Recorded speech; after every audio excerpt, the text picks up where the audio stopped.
Richard, thanks for joining me today in this beautiful place. You have an amazing story to tell. So let's start with, what was the trauma that happened years ago? It was when I was a young boy, at age of 9, in 1972. I was struck by a drunk driver. I died for a couple of minutes, and when I woke up, I was paralyzed for many years. How many years was it? I started walking when I was 19 to 20 years old. I started taking my first step. So between 9 and 19, you were in a chair. Correct. So there must have been some incredible things that happened during that time. How did you get yourself from the chair to standing and walking and having a life where you do pretty much what you want? Never gave up, positive thinking, and it wasn't easy along the way. Many challenges, physical, and along the way I found many challenges, and yet I accomplished and conquered all of them by constructive thinking, affirmations that are positive, and never doubting anything that I believed in. Never. What kind of spiritual practices did you start? Making sure that I didn't say anything negative. Making sure that I didn't listen to anything that the doctors or anyone thought that I could not do. For instance? You're going to be paralyzed. You're never going to walk. You're never going to have kids. And the chances of you living are slim. And you did all of those things. Walking, dancing, having kids, and 40 years later? Yeah, all of that.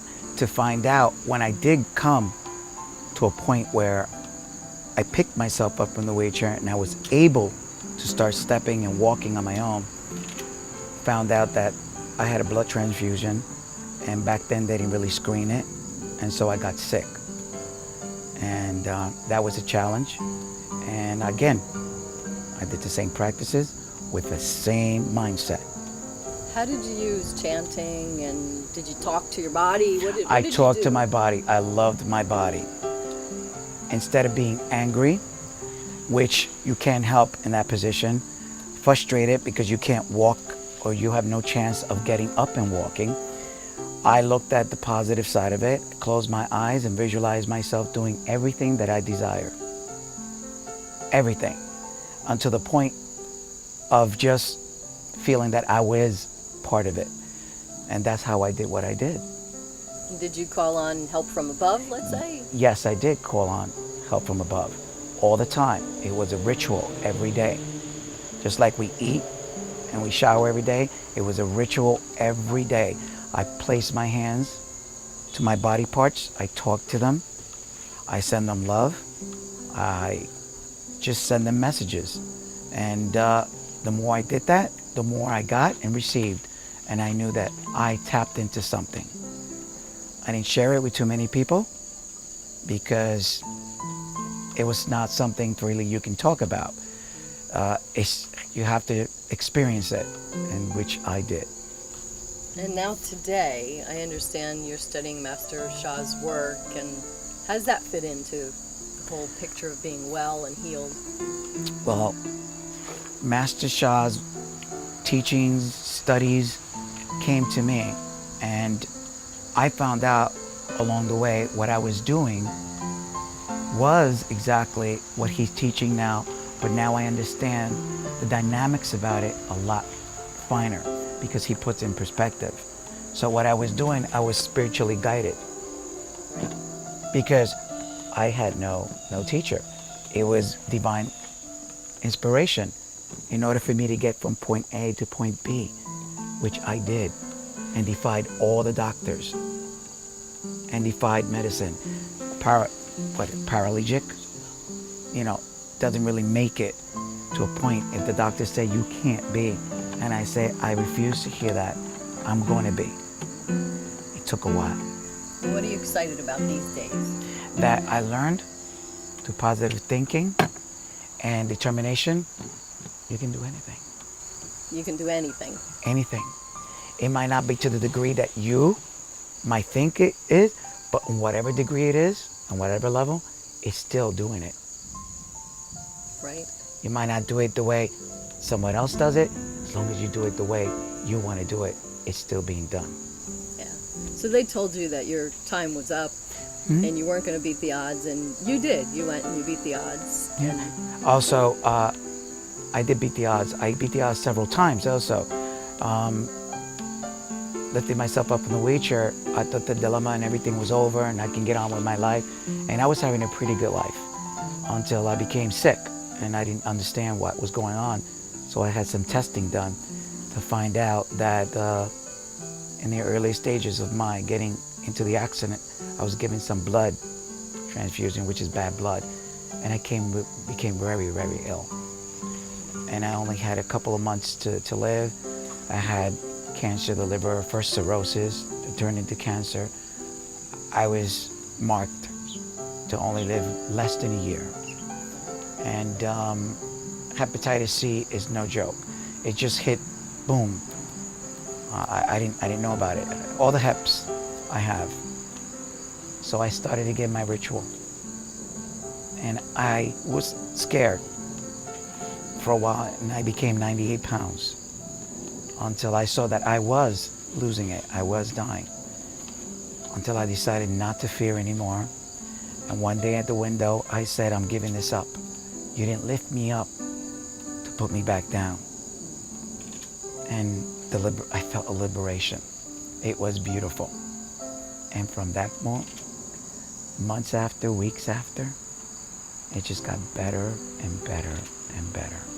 And today, still, they do testings and they can't find any trace of anything. That is amazing. What are you most excited about today? That I got the rest of my life. That no one tells me what's the time frame. And that I see that we make our lives by what we think, what we feel, what we dream of. It just, you make it happen by giving it thought, speaking about it on a positive level, and it just comes to happen. It just evolves. And what's one thing you most want people to know? You have to love yourself. It starts with that. I could have easily hated myself for being locked down on a wheelchair, not being able to express myself in the manner everyone did, being angry at the guy who struck me down and prevented me from having a normal life, as they say. But you have to love yourself. It starts like that, in whatever condition, in whatever way. And there's nothing and no one that can touch you. No circumstances that can bring you down if you love yourself. Because you're everything. And if you're here, you count. And if others can't see that, it doesn't matter. The most important person sees it. It's you. How did you find out about Master Shah and the organization? Through an advanced student of Master Shah. He gave me a bunch of books and I started reading them and doing the practices, and I was taken back by the actual events that were occurring. It was amazing. I put to practice all these decrees and mantras, and I'm going to tell you, the first night, the second night, I was already speaking my soul language. My legs were rising actually, from a position that no one can really raise their legs. And I have partially paralyzed on one side, so this leg was rising. And I was just amazed by it. That made me go at it a lot more and study it even further. Recently, I was accepted for Divine Healing Hands. And when I take that course, I'm going to put to practice more healing, because there's a lot more healing that needs to go on. And it just goes up and up, much better. How do you use the forgiveness practice? Forgiveness is constantly, every day, you have to forgive all those who did you wrong and you did wrong to them. It's just a forgiveness on everything. And most, you have to forgive yourself. And you have to ask for forgiveness from your ancestors, for anyone who's linked to you, and just forgiveness. How does that help you in your life to do that? To let go of the memory, the resentment, the anger, and it's a pain in the chest. It's not easy, but by daily practice, it becomes easy and you let go and you start seeing the changes occur. A smile comes back, a feeling of a refreshment, a shower, something that it's just, it's not easy, but it's something that can be done. It can be accomplished. And what have you learned from all of this?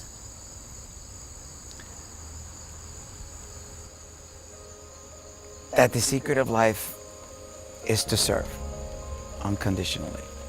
And that's my purpose, to serve unconditionally. My life mission is to do this practice and to be committed to it. Thank you for telling your story. Thank you, thank you, thank you. How?